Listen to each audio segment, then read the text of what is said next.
நூக்கல் பாயா பார்க்கலாமா? மிளகு, சீரகம், சோம்பு, தனியா, தேங்காய், பட்டை, லவங்கம், கிராம்பு, ஏலக்காய் எடுத்திருக்கேன். கூடவே 4 பச்சை மிளகாய் எடுத்துக்கலாம். ஊற வச்ச பாதாம், முந்திரி, கசகசா எடுத்துக்கலாம். இப்போ மிக்ஸி ஜாரில் 1 by 1 ஆட் பண்ணிக்கலாம். மிளகு, சீரகம், சோம்பு, தனியா, பச்சை மிளகாய், தேங்காய், ஊற வச்ச பாதாம், முந்திரி, கசகசா எல்லாத்தையும் ஆட் பண்ணி அரைச்சிக்கலாம். இப்போ குக்கர் வச்சு குக்கரில் எண்ணெய் ஊற்றி பிரிஞ்சியில் 2 போட்டு கூடவே வெங்காயம் போட்டுக்கலாம். வெங்காயம் போட்டு நல்லா வதக்கிட்டு நல்லா வதக்கணும். இஞ்சி பூண்டு பேஸ்ட் 1 ஸ்பூன் போட்டுக்கலாம். நல்லா வதக்கிட்டு பச்சை வாசனை போகணும். 1 பச்சை மிளகாய் போட்டுக்கிறேன். கூடவே தக்காளி போட்டுக்கலாம். 2 தக்காளி போட்டிருக்கேன். நல்லா வதக்கி விடுங்க. தக்காளி நல்லா மேஷ் ஆக கல்லுப்பு ஆட் பண்ணிக்கலாம். இப்போ நூக்கல் ஆட் பண்ணிக்கலாம். நல்லா வதங்கட்டும். கொஞ்சம் புதினா, கொஞ்சம் கொத்தமல்லி எடுத்து எல்லாத்தையும் நல்லா மிக்ஸ் பண்ணிக்கோங்க. நல்லா வதங்கட்டும்.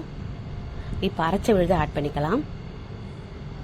அரைச்ச விழுதை ஆட் பண்ணி கொஞ்சமாக தண்ணி ஆட் பண்ணிக்கலாம். நல்லா கலந்து கொடுங்க. இப்போ தண்ணி ஆட் பண்ணிக்கலாம். மிக்ஸி அலம்பி தண்ணி ஆட் பண்ணிக்கலாம். இப்போ நல்லா கலந்து கொடுத்துட்டு லிட்டு போட்டு க்ளோஸ் பண்ணுங்க. 3 to 4 விசில் வரணும். நூக்கல் நல்லா வேகணும். இதுக்கு சப்பாத்தி நான் போட்டுக்கிறேன்.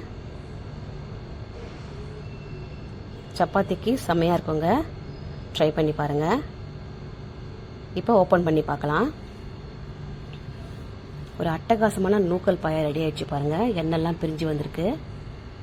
ஒரு பக்காவான நூக்கல் பாயா ரெடி ஆயிடுச்சு.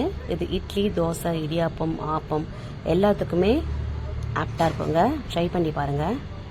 செம்ம டேஸ்டா இருக்கும் இந்த பாயா. மைல்டான காரத்தோட சூப்பராக இருக்குங்க. சின்ன பசங்க விரும்பி சாப்பிடுவாங்க. பெரியவங்களுக்கும் பிடிக்கும். கடைசியாக நம்ம கொத்தமல்லி போட்டுக்கலாம். சப்பாத்தி கூட சர்வ் பண்ணிக்கலாம். இந்த வீடியோ உங்களுக்கு பிடிச்சா லைக் பண்ணுங்கள், ஷேர் பண்ணுங்கள், சப்ஸ்கிரைப் பண்ணிக்கோங்க ஃப்ரெண்ட்ஸ். நிறைய ஷார்ட்ஸ் போட்டிருக்கேன், நிறைய வீடியோ போட்டிருக்கேன். செக் பண்ணி பாருங்கள். ஒரு அட்டகாசமான நூக்கல் பாயா ரெடி ஆயிடுச்சு. சிம்பிள் அண்ட் டேஸ்டியாக இருக்கும்.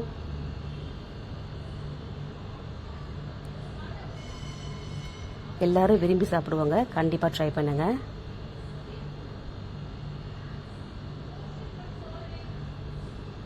இடியாப்பத்துக்கு செம்மையாக இருக்குங்க. நான் இப்போ சப்பாத்தி தான் போட்டிருக்கேன்.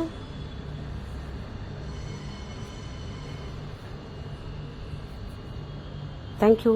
தேங்க்ஸ் ஃபார் வாட்சிங். ட்ரை பண்ணுங்கள்.